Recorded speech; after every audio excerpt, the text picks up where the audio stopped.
Jelajahi cara baru mendapatkan informasi. Download Metro TV Extend sekarang. Memeras, menyekap, menyiksa, dan membunuh. Itulah yang dilakukan 3 tentara terhadap Imam Mashkur, warga Aceh yang merantau di Jakarta. Benarkah ada bisnis ilegal perdagangan obat terlarang yang melibatkan ketiga tentara itu? Dan apakah atasan yang membackingi perbuatan biadab itu?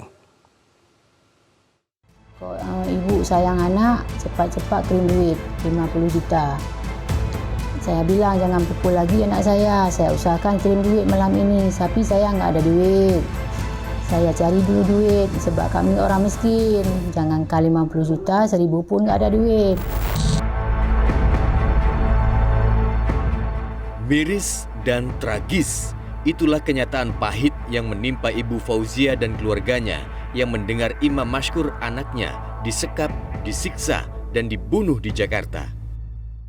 Sebelum kejadian hari ini, Mashkur dan rekannya berdua, mereka telah diculik juga dan diminta tebusan sekitar 13 juta dan sudah ditebus dengan rekannya Leman waktu itu. Dan ini adalah kejadian kedua, berarti 2 minggu sebelum kejadian ini itu sudah diminta tebusan. Dan ketika kejadian hari H diminta tebusan 50 juta, yaitu dijemput di tempat usahanya si Mashkur. Mereka berdua dengan rekannya, namun rekannya berhasil melarikan diri dan Mashkur dimasukkan ke dalam mobil. Sebelumnya warga di situ sempat ingin membantu, namun karena ada suatu hal jadi tidak bisa. Mereka berjumlah 5 orang pelaku, yang sudah tertangkap 3, yang lagi dalam pengejaran 2 orang.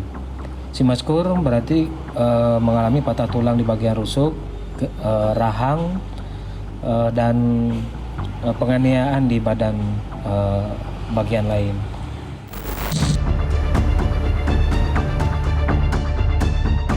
Belakangan diketahui pelakunya berjumlah 4 orang, 3 diantaranya tentara.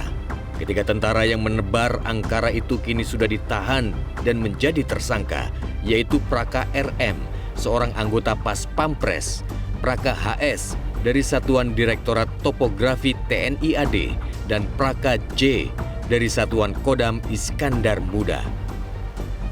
Mengapa ketiga tentara yang seharusnya menjaga sikap kesatria justru menebar angkara?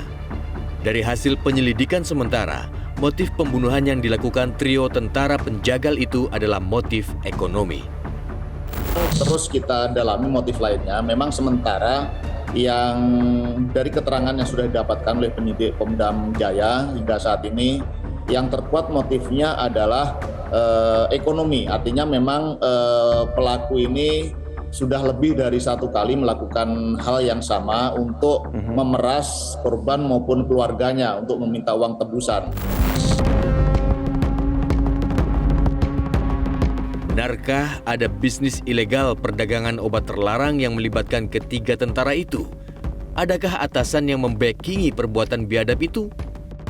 Jawab pertanyaan satu wartawan, mereka ini semua satu angkatan, yang mereka juga latar belakangnya adalah orang-orang dari Aceh yang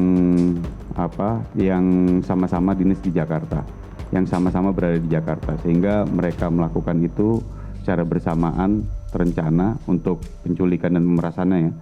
Itu memang dari kelompok orang yang sama, dan mereka tidak mengenal secara detail orang korban, tapi mereka mengetahui komunitas korban ini kegiatannya apa saja.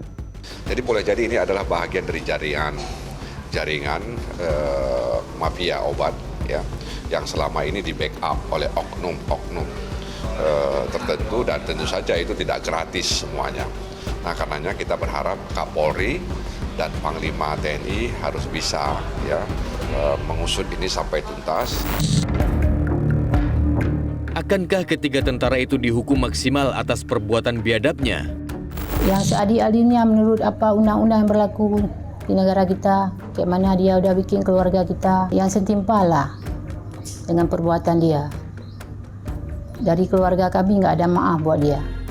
Silakan masyarakat atau media untuk memantau, memonitor proses hukum dari prajurit yang kemarin sudah kita laksanakan, langsung kita laksanakan proses hukum. Ya, selalu saya sampaikan tidak ada impunitas bagi prajurit yang melakukan kesalahan, apalagi sampai tindak pidana berat. Ya. Dan kita tidak menutup-nutupi. Silahkan bertanya pada penyidik, dan saya lihat kemarin penyidik dari Puspom Kodam ya, sudah menyampaikan semuanya. Ya, sudah menyampaikan semuanya, bahkan saya lihat penyidikannya secara terbuka. Jadi para media, masyarakat bisa mengakses. Harusnya ini memang tidak boleh terjadi di pas pampres ya. Tapi kalau ini bisa terjadi, artinya pengawasannya agak longgar. Sehingga harus diawasi kembali. Dan tentunya karena ini pas pampres yang melakukan, maka hukumannya seperti disampaikan Panglima TNI. Itu sudah pasti harus dihukum mati. Dan kalau Panglima TNI sudah berbicara seperti itu, ankumnya itu yang tertinggi ada Panglima TNI. Jadi itu sudah setengah perintah. Dan ini biarkan harus ada pembelajaran agar supaya ke depan hal seperti ini tidak boleh terulang kembali. Sangat memalukan karena ini adalah pas pampres adalah pasukan-pasukan terbaik yang kita miliki. Hukuman mati menjadi ancaman bagi ketiga tentara yang telah berbuat keji dan tidak manusiawi. Karena tentara adalah penjaga negara, bukan penebar angkara.